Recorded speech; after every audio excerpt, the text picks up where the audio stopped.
Poucos temas expõem com tanta clareza o que governa o interior de uma pessoa quanto o dinheiro. Não são as palavras que ela escolhe, nem as declarações públicas de fé, nem mesmo as orações feitas em momentos visíveis.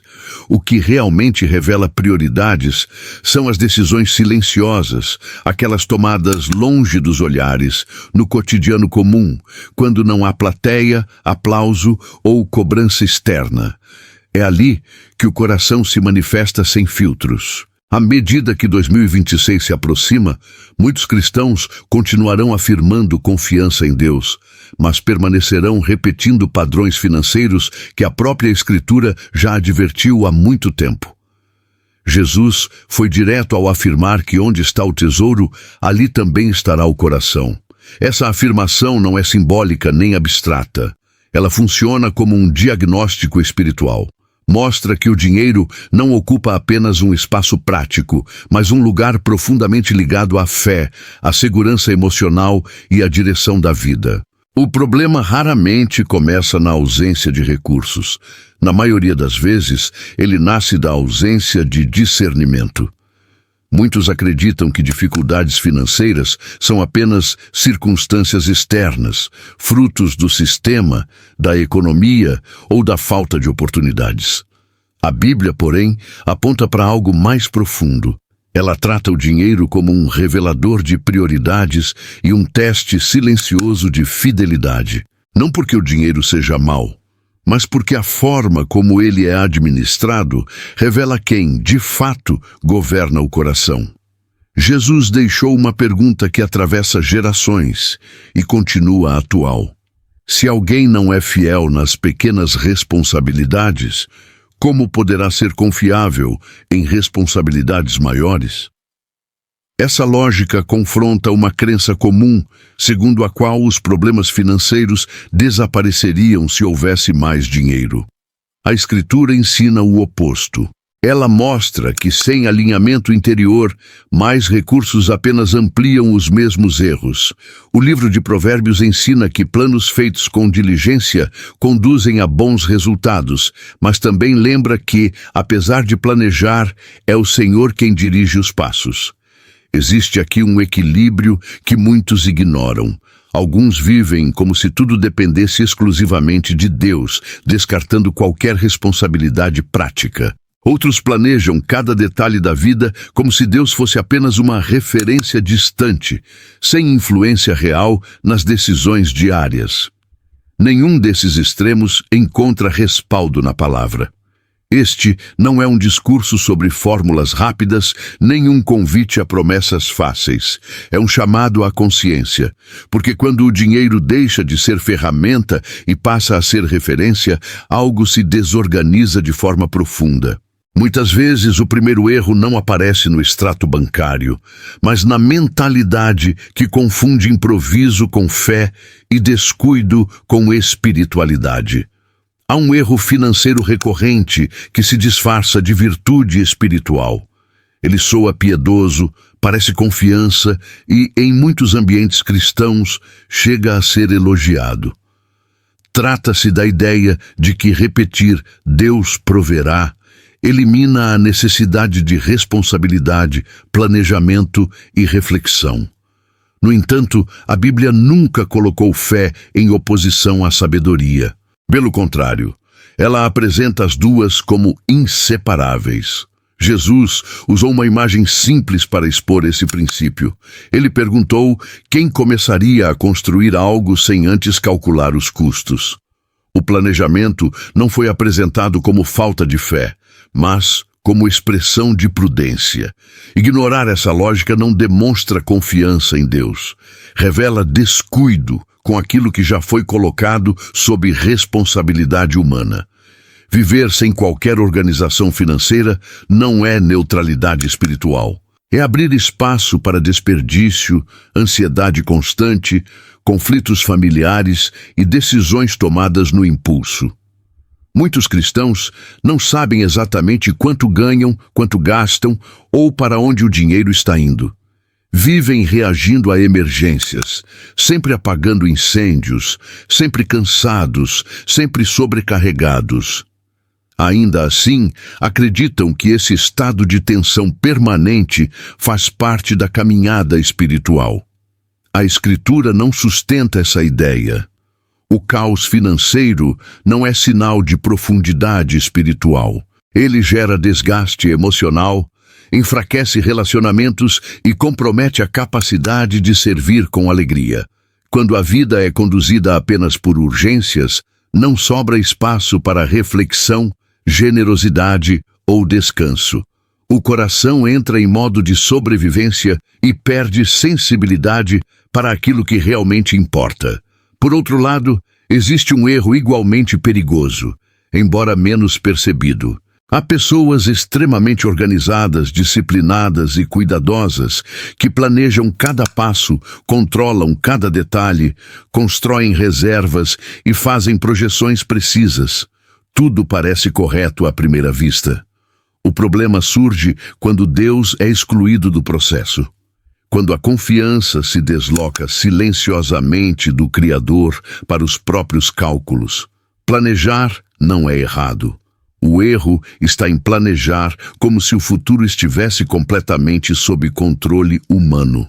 A Bíblia confronta essa postura ao lembrar que, embora o ser humano planeje, é o Senhor quem dirige os passos. A ilusão do controle nasce quando alguém acredita que esforço pessoal é suficiente para garantir segurança. Esquece-se de que crises não avisam. Doenças não são marcadas na agenda e mudanças econômicas não pedem permissão para chegar. Ignorar a provisão de Deus não é sinal de maturidade. É autossuficiência disfarçada. Esse tipo de postura gera uma segurança frágil, sustentada por circunstâncias que podem mudar a qualquer momento. Quando isso acontece, qualquer instabilidade financeira se transforma em crise emocional, porque o coração foi treinado a confiar no que é instável. Outro deslocamento perigoso acontece quando o dinheiro começa a ocupar o lugar de segurança emocional. Ele não exige devoção pública, nem rituais visíveis, mas lentamente passa a definir o nível de paz interior. Primeiro, torna-se prioridade. Depois, referência. Quando menos se percebe, passa a ser fundamento. Jesus foi claro ao afirmar que ninguém pode servir a dois senhores. Ele não disse que é difícil ou improvável. Disse que é impossível. O coração humano não consegue se dividir sem se perder. Quando a tranquilidade depende do saldo bancário, quando o descanso só existe se todas as contas estiverem sob controle, o dinheiro deixou de ser ferramenta. Tornou-se base. E toda base que não é Deus é instável por natureza. O apóstolo Paulo alertou que o desejo desordenado por riquezas conduz a armadilhas e sofrimentos profundos. Ele não falou apenas de pessoas gananciosas, mas de uma confiança mal posicionada. Quando o dinheiro passa a ser visto como proteção absoluta contra o futuro, ele começa a cobrar sacrifícios. Primeiro, o tempo. Depois, os relacionamentos. Aos poucos, a vida se organiza em torno de manter segurança e não de viver com propósito. Esse desvio raramente é percebido no início. A fé continua sendo professada, mas já não governa as decisões. O dinheiro passa a ditar prioridades, escolhas e justificativas. E quando isso acontece, o desgaste não é apenas financeiro. Ele atinge o coração, a paz e a direção da vida. Existem erros financeiros que não produzem impacto imediato. Eles não provocam crises repentinas nem escândalos visíveis. Pelo contrário, atuam de forma lenta e silenciosa, corroendo a estabilidade espiritual, emocional e familiar ao longo do tempo. São erros que muitos cristãos cometem, acreditando que estão apenas vivendo normalmente, acompanhando o ritmo da vida moderna. No entanto, aos olhos da Escritura, esses comportamentos revelam um afastamento progressivo de princípios fundamentais. Um desses erros é o abandono da generosidade, não por maldade, mas por medo. Em momentos de aperto, muitos fecham o coração, acreditando que reter é a única forma de sobreviver. A lógica parece sensata à primeira vista, mas carrega um risco espiritual profundo. A Bíblia nunca apresentou a generosidade como consequência da sobra, mas como expressão do amor. O amor se manifesta em entrega, não em retenção. Quando a generosidade é abandonada, algo se endurece por dentro. O coração entra em modo de autoproteção constante. A pessoa passa a viver com a sensação de que nunca é suficiente, nunca é seguro, nunca é o momento certo para repartir. O problema não é apenas financeiro, é espiritual, porque a fé começa a ser substituída por cálculo, e a confiança em Deus dá lugar ao medo de faltar. A Escritura mostra que a generosidade não se limita ao dinheiro. Ela envolve tempo, atenção, serviço e disposição. Mesmo assim, muitos usam a escassez como justificativa para nunca ajudar, nunca contribuir, nunca se envolver. Aos poucos, o coração se fecha, a sensibilidade diminui e a vida espiritual perde profundidade. Esse erro é perigoso justamente porque não gera culpa imediata. Ele se instala em silêncio e vai moldando um estilo de vida centrado apenas na sobrevivência. Outro erro silencioso é a negligência com o trabalho. Em uma cultura que valoriza atalhos, ganhos rápidos e resultados imediatos, o trabalho passou a ser visto como peso e não como vocação. Muitos cristãos oram por prosperidade, mas tratam suas responsabilidades diárias com desleixo, falta de excelência e pouca dedicação. A Bíblia, porém, apresenta o trabalho como uma forma de serviço e honra. Quando o trabalho é feito sem cuidado, algo se desalinha internamente. A pessoa começa a viver uma contradição. Pede crescimento, mas não honra o processo. Deseja portas abertas, mas não valoriza as oportunidades que já possui. Esse erro não gera colapso imediato, mas produz estagnação prolongada. A vida financeira não avança, a frustração cresce e, com o tempo, a fé começa a ser questionada, não por falta de Deus, mas por falta de disciplina. Há também o erro de viver acima dos próprios meios, um dos mais comuns e socialmente aceitos. A cultura das aparências empurra as pessoas para um padrão de vida que não corresponde à realidade financeira. O valor pessoal passa a ser medido pelo que se possui, pelo que se mostra, pelo que se ostenta. Muitos cristãos entram nesse ciclo acreditando que estão apenas acompanhando o ritmo do mundo, sem perceber o custo invisível dessa escolha. Viver acima dos meios cria uma ilusão de progresso, mas esconde uma base frágil. Parcelamentos constantes, compromissos assumidos sem reflexão, dependência contínua de crédito para sustentar um estilo de vida artificial. Tudo isso mina a paz interior, gera ansiedade e prepara o terreno para o endividamento crônico. O problema não é apenas a dívida em si, mas o peso emocional que ela carrega. A Bíblia faz um alerta claro ao afirmar que quem toma emprestado se torna dependente de quem empresta. Essa dependência não é apenas financeira, ela afeta a mente, o descanso e até a vida espiritual.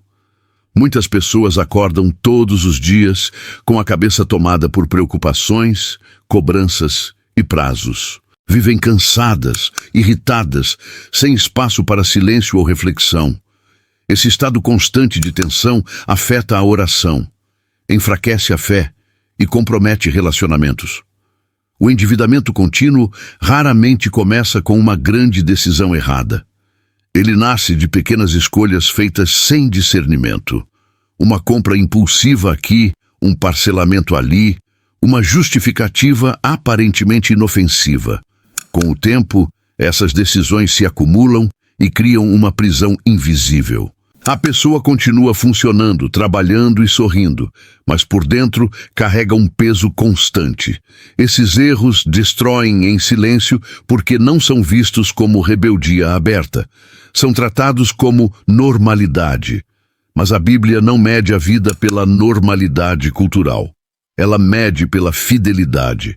Cada escolha financeira carrega uma mensagem espiritual. Cada hábito revela prioridades. Cada decisão constrói, pouco a pouco, um caminho. Ignorar esses sinais é permitir que o desgaste avance. E quando finalmente se percebe o estrago, o custo para restaurar é muito maior. Ainda assim, a Escritura não apresenta esses alertas para condenar, mas para corrigir. Onde há consciência, há possibilidade de mudança.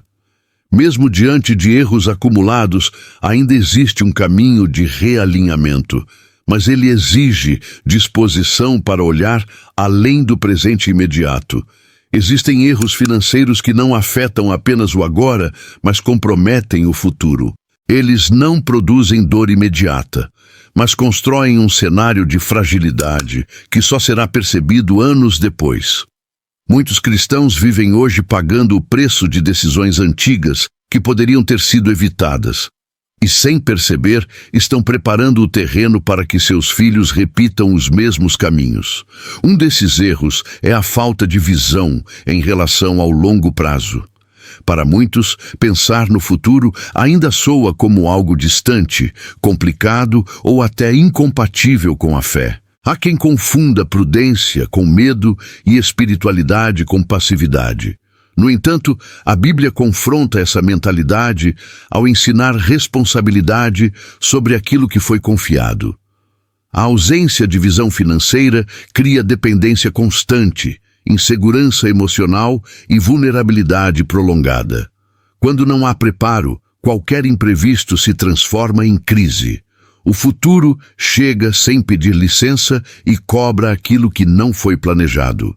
Viver apenas reagindo às circunstâncias não é sinal de fé profunda, mas de falta de intencionalidade.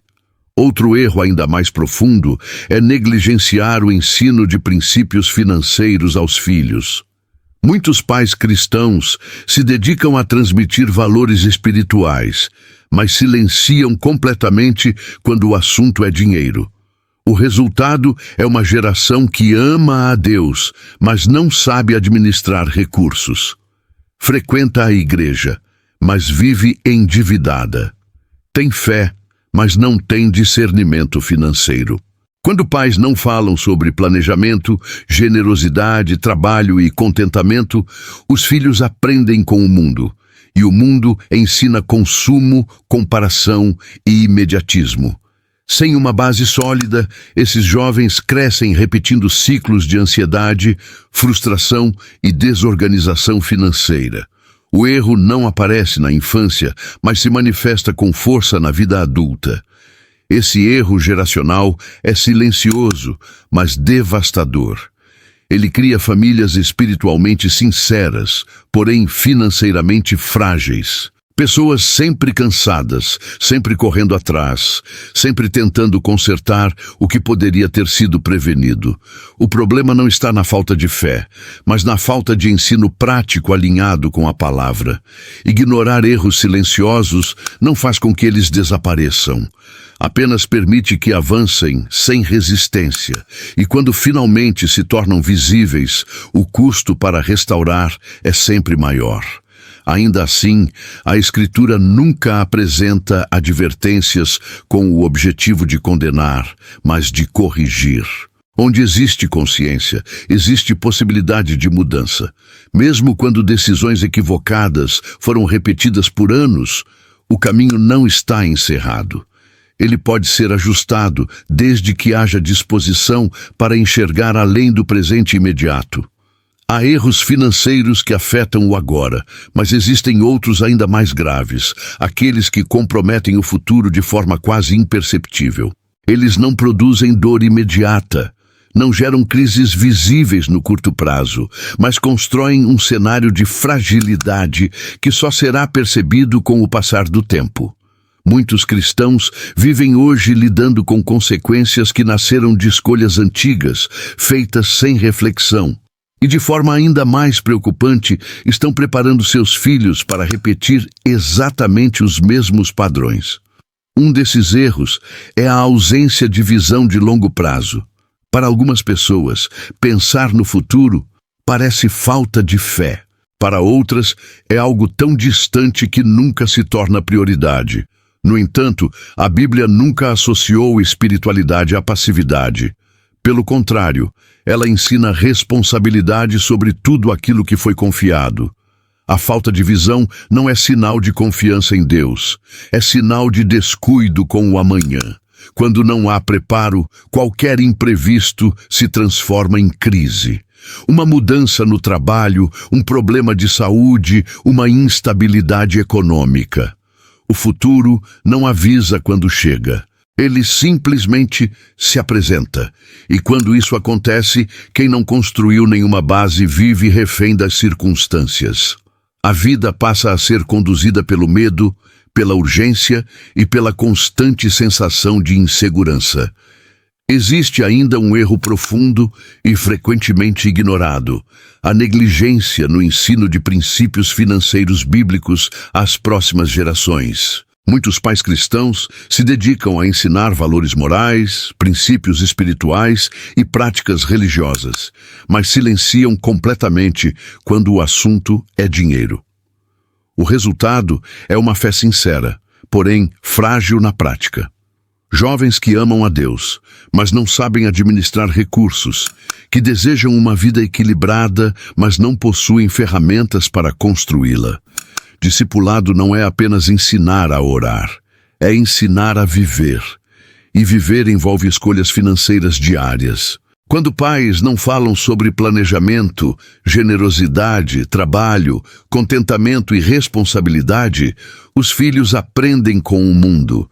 E o mundo ensina consumo imediato, comparação constante e satisfação rápida.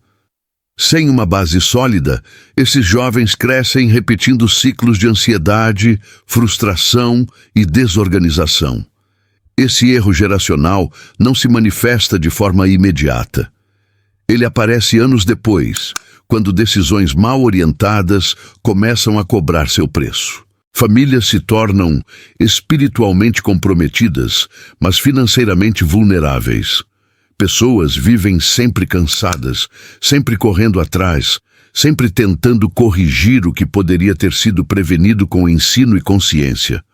A Bíblia não reconhece uma fé compartimentada, onde algumas áreas da vida pertencem a Deus e outras são consideradas neutras. Tudo faz parte da mesma caminhada. O modo como se ganha dinheiro, como se gasta, como se guarda e como se planeja o futuro também revela valores espirituais. Ignorar isso é construir sobre uma base frágil. E bases frágeis não resistem ao tempo. Apesar de tudo isso, o futuro não precisa ser uma repetição do passado. A Escritura oferece sabedoria suficiente para construir uma vida financeira equilibrada, responsável e alinhada com a fé. Mas isso exige intencionalidade. Exige disposição para reconhecer erros, rever hábitos e corrigir rotas. Não se trata de perfeição, mas de alinhamento contínuo. Quando a palavra volta a ocupar o centro das decisões financeiras, algo começa a mudar. A ansiedade diminui porque o coração deixa de carregar sozinho o peso do controle. A visão se amplia porque o foco deixa de ser apenas o agora. A fé deixa de ser discurso e passa a se manifestar de forma prática, nas escolhas diárias, nos hábitos silenciosos e nas prioridades reais. O dinheiro, então, retorna ao lugar correto. Ele deixa de ser senhor e volta a ser servo. Deixa de governar emoções e passa a servir a um propósito maior. Isso não significa ausência de desafios, significa clareza em meio a eles, significa atravessar tempos difíceis sem perder direção. Em 2026, muitas decisões serão tomadas. Algumas trarão leveza, outras trarão peso. A diferença não estará na quantidade de recursos disponíveis, mas no alinhamento do coração. Buscar primeiro o reino de Deus não elimina dificuldades, mas organiza prioridades. Quando isso acontece, o restante encontra seu lugar. Talvez hoje não seja o dia de ganhar mais dinheiro. Talvez seja o dia de recuperar consciência. de revisar hábitos que se tornaram automáticos, de interromper rotas silenciosas que, se mantidas, levariam a um futuro frágil. O dinheiro continuará fazendo parte da vida, mas ele não precisa continuar ocupando o centro do coração. Nenhuma dessas reflexões foi apresentada para gerar culpa ou medo. A Bíblia não confronta para ferir, mas para corrigir. Todos erram em algum momento da caminhada financeira. Todos tomam decisões impensadas. Todos falham em algum ponto. A diferença está na disposição de reconhecer, aprender e ajustar o caminho enquanto ainda há tempo. A verdadeira sabedoria começa quando o coração se inclina à correção. Honrar a Deus não é apenas um conceito espiritual distante. É uma postura prática que se reflete nas decisões diárias. É permitir que a fé governe também o modo como se lida com o dinheiro, o trabalho, a generosidade e o futuro. Se essa mensagem trouxe clareza, confronto ou reflexão, caminhar junto faz diferença. Permanecer em uma comunidade que busca uma fé prática, madura e fundamentada fortalece decisões. Compartilhar experiências pode ser instrumento de transformação na vida de outras pessoas que enfrentam desafios semelhantes. Cada história carrega aprendizados. Cada ajuste feito hoje pode evitar dores amanhã. Às vezes, uma simples reflexão é usada por Deus para mudar uma direção inteira. O caminho da fé não é feito de impulsos, mas de escolhas conscientes repetidas ao longo do tempo. Que as decisões sejam guiadas pela sabedoria do alto. Que o coração permaneça alinhado, mesmo em tempos instáveis. E que a fé se manifeste não apenas em palavras, mas também na forma de viver, planejar e construir o futuro. Caminhar com consciência, responsabilidade e fé transforma não apenas o presente, mas gera frutos que atravessam gerações.